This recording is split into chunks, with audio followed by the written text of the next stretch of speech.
Toto je moje prvé hovorené video. Na mojom kanáli viete nájsť úplne dole, keď idete najstaršie, že prvé video je toto. Toto video.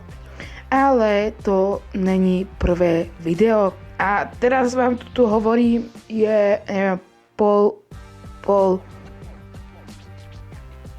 piatej večer, je pondelok, ten deň, čo za hodinu 15 vyjde toto video, čo vidíte teraz. Takže musím vám niečo povedať. Takže, čo mám nové? Takže, prepáčte ľudia, že v sobotu, nedelu ste nevideli veľké dlhé video, ale v sobotu vyšla táto šortka a bola trošku taká kratšia a YouTube ju ešte nahlásil,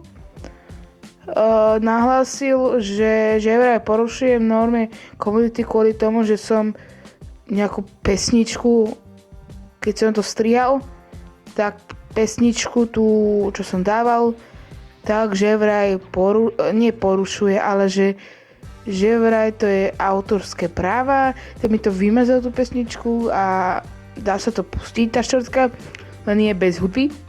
Včera v nedelu. Tak preto nevyšlo video ľudia, lebo viete, aj možno som hovoril, alebo ešte aj nehovoril, že ja som robil leto beží a jar beží, čo si leto beží a zima beží, čo si môžete pozrieť na mojom kanáli. A moji spolužiaci, keď vidíte, čo určite pozerajú, tak mi navrhli, že čo by som, keby som urobil jar beží a ešte keď urobím jeseň beží, že vraj budem nový vylody. Tak pracujem na tom a asi, že 22.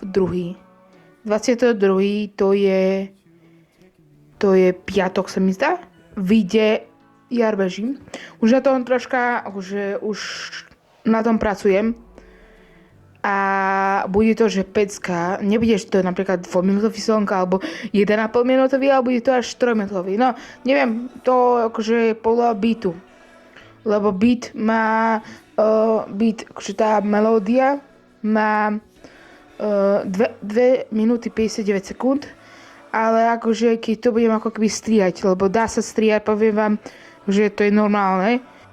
Že ako som hovoril v tej šortke, keď ste nevideli, tak každý deň, nie o 18, lebo o 18 je veľa kreatorov toto a ja potom nemám šancu, aby si pozreli ostatní ľudia moje video a potom YouTube ani, lebo keď človek nejaký kreator videa na YouTube o nejakej hodine, napríklad o 18 alebo o 15 a u ďalších kreatorov, neviem, 10 vyjde ďalšie video, tak tie videá, ktorí majú akože kreatóri, ktorí majú viac akože videní odberateľov, tak to viac posunie toto a mňa nechá niekde za rohom.